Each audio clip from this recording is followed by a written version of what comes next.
नमस्कार दोस्तों, मेरा नाम है आशीष राठौर। आज एक बहुत ही अहम विषय के ऊपर वीडियो आ रही है और भारतीय रेलवे को इस पर बहुत ज़्यादा ध्यान देने की ज़रूरत है। ये विषय है दोस्तों ऑन बोर्ड स्टाफ का जो ट्रेन में गार्बेज मैनेजमेंट है वो बहुत ज़्यादा बुरा हो चुका है। वो किस तरीके से सारा कूड़ा पटरी पे फेंकते हैं, तो वो विषय के ऊपर ही वीडियो बना रहा हूँ। सबसे पहले आप इस वीडियो को देख लीजिए जिस पर अभी बड़ा एक्शन लिया है भारतीय रेलवे ने। ये अंकल सारा कूड़ा बाहर फेंकते हुए ट्रैक पे। ऐसे बाहर फेंका तो कौन ये देखो क्लीन करेगा भाई? तो फिर क्यों ये डस्टबिन क्यों लगा रखा है इधर? ये है इंडियन रेलवे की हालत। सीनियर कर्मचारी सारा कूड़ा उठा के बाहर फेंकते हुए, ये देखिए क्या हालत है इंडियन रेलवे की। और ये बोलते हैं देश को आगे बढ़ाएंगे, ऐसे बढ़ेगा देश आगे। तो आप बात कर रहे हैं भाई, ऐसा नहीं करने का। ये क्यों रखा है फिर? ये बताओ। ये देखो पब्लिक के बाद फेंकते हैं। इकट्ठा कर रही है, ये सब बाहर फेंक रही है। ये देखिए दोस्तों जो ये ट्रेन है ये एक स्पेशल ट्रेन है 04115 प्रयागराज के सूबेदारगंज से एलटीटी मुंबई की तरफ ही जा रही थी और इस ट्रेन का ये वीडियो वायरल हुआ। और उसके बाद यहाँ पर 27 फरवरी 2025 को इस रेलवे स्टाफ को इस काम को करने के लिए निलंबित कर दिया गया है। और ये एक बहुत बड़ा एक्शन है, बहुत ज़्यादा ज़रूरत थी और इसका एक बहुत बड़ा संदेश जाना चाहिए पूरे भारत में हर एक रेलवे स्टाफ को जो कि ऑन बोर्ड ड्यूटी करता है। हमारी ट्रेन्स में खासकर नाइट में वो इस तरीके के काम करते हुए कई बार ज़्यादा दिख जाते हैं, तो उनके लिए एक बड़ा यहाँ पर डर का माहौल होना चाहिए कि वो ऐसा काम करने से पहले 10 बार सोचें। अब बात करते हैं वीडियो के ऊपर। दोस्तों ये तो एक वीडियो वायरल हो गई, लेकिन कई सारी ट्रेन्स में डेली बेसिस पे ये काम कई सालों से होता आ रहा है। और जब रेलवे स्टाफ ही ऐसा करते हैं तो जनता फिर क्यों माने? जनता भी फिर फेंक ही देती है कूड़ा। और क्यों व्यक्ति अगर अपनी जिम्मेदारी को ध्यान में रखते हुए डस्टबिन में कूड़ा फेंकने जा रहा है तो उसके बाद होता क्या है? ये स्टाफ आता है, सारा कूड़ा दोबारा से वहीं पटरी पे फेंक देता है, तो फिर फायदा हुआ क्या? तो कहीं ना कहीं रेलवे के इस आईआरसीटीसी के स्टाफ के ऊपर बड़ा एक्शन की जरूरत थी जो हुआ। लेकिन क्या ये काफ़ी है? नहीं दोस्तों, यहाँ पर लोगों ने इस चीज़ पर आवाज़ उठाई है कि अगर आपका स्टाफ ऐसा कर रहा है तो कहीं ना कहीं प्रॉब्लम है मैनेजमेंट में। तो फिर उसमें रेल सेवा ने ये भी जानकारी दी है कि उनका भी एक प्रोटोकॉल होता है जिसमें ये OBHS जो स्टाफ है ऑन बोर्ड आईआरसीटीसी का, इसमें इस स्टाफ को इस गार्बेज डिस्पोजल मैकेनिज्म का यूज करना होता है। तो कोई ना कोई तो जानकारी दी जाती होगी, ऐसा तो रेलवे कभी नहीं कहेगा कि आप पटरी पे फेंक दीजिए। यहाँ पर जिसका पालन करते हुए ये नहीं दिख रहे हैं, इसलिए इनको इनकी ड्यूटी से रिमूव भी कर दिया गया है और इनके ऊपर हैवी पेनल्टी भी फाइन की गई है। तो दोस्तों ये तो फंस गए, लेकिन हजारों ऑनबोर्ड स्टाफ ऐसा डेली बेसिस पे कर रहे हैं, तो कहीं ना कहीं कमी रेलवे की सिस्टम में भी हो सकती है। रेलवे को इस चीज का विश्लेषण करने की बहुत जरूरत है और पारदर्शिता भी लानी चाहिए ताकि जनता को भी मालूम पड़े कि ऐसा क्यों करते हैं ये रेलवे स्टाफ।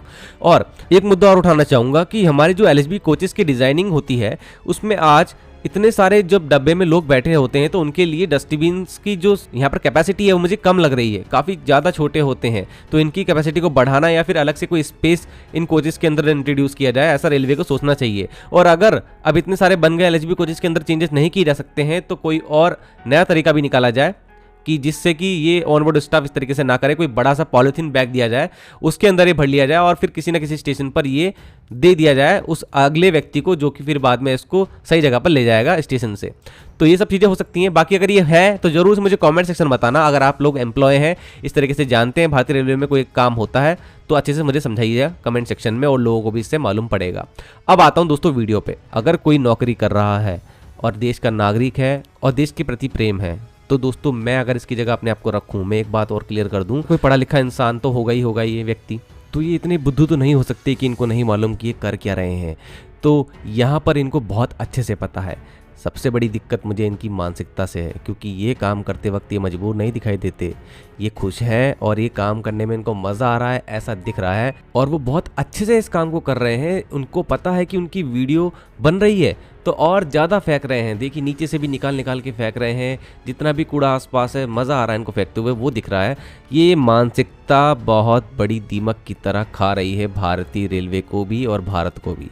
ये मानसिकता हर ऑनबोर्ड स्टाफ के अंदर बहुत ज़्यादा रच बस गई है और जो पेंट्री स्टाफ है उसके अंदर भी यही दिक्कत है। वो भी इस तरीके से ही लगातार फेंकते रहते हैं क्योंकि ये आदत है।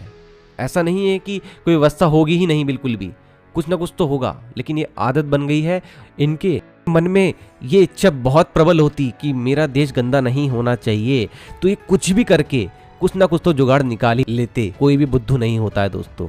ये एक कामचोरी भी है और कहीं ना कहीं बहुत ही गंदी मानसिकता भी है जो इस व्यक्ति के अंदर भी है, और इनको इसकी सजा मिल गई है। और जो बहुत सारे लोग अभी भी ऐसा कर रहे हैं उनको मैं अपने वीडियो के माध्यम से और अदर प्लेटफॉर्म्स में भी लगातार इसके ऊपर जो वीडियोस बन रही हैं यही कहना चाहूँगा कि सुधर जाइए, क्योंकि आगे लोग नहीं सहेंगे। लोग लगातार वीडियो बनाएंगे, आप लोगों की नौकरी जाएगी, फिर उस पर आपका कोई भी साथ भी नहीं देने आएगा, क्योंकि ये कार्य बहुत ही ज़्यादा निंदनीय है और भारत के लिए आगे ये तस्वीरें बहुत गलत निकल के आती हैं तो हमारे पूरे देश की यहाँ पर इमेज खराब होती है। आज हम स्वच्छ भारत अभियान अगर चला रहे हैं तो उसका सम्मान करना ज़रूरी है, नहीं तो दुनिया को क्या मैसेज जाएगा। भारत इस तरीके से कदम उठा रहा है लेकिन उसके खुद के स्टाफ इस तरीके का काम कर रहे हैं तो बहुत ज़्यादा गलत इमेज निकल कर आती है। तो भारत में दोस्तों आप लोगों को क्या क्या लगता है कि भारतीय रेलवे में क्या क्या और नए नए स्टेप इस तरीके के वेस्ट मैनेजमेंट के लिए लेने चाहिए? और अगर कोई भी ऐसा व्यक्ति है जो कि सारा प्रोसेस जानता है किस तरीके से ये प्रोसीजर होता है और इसका पालन इस व्यक्ति ने नहीं करा, वो भी मुझे कमेंट सेक्शन में बताना। आप लोगों की और क्या क्या सुझाव है, राय है, क्या लोगों को करना चाहिए, वो भी आप मेरे साथ शेयर कीजिएगा। आज के लिए इतना ही। वंदे मातरम। भारत माता की जय।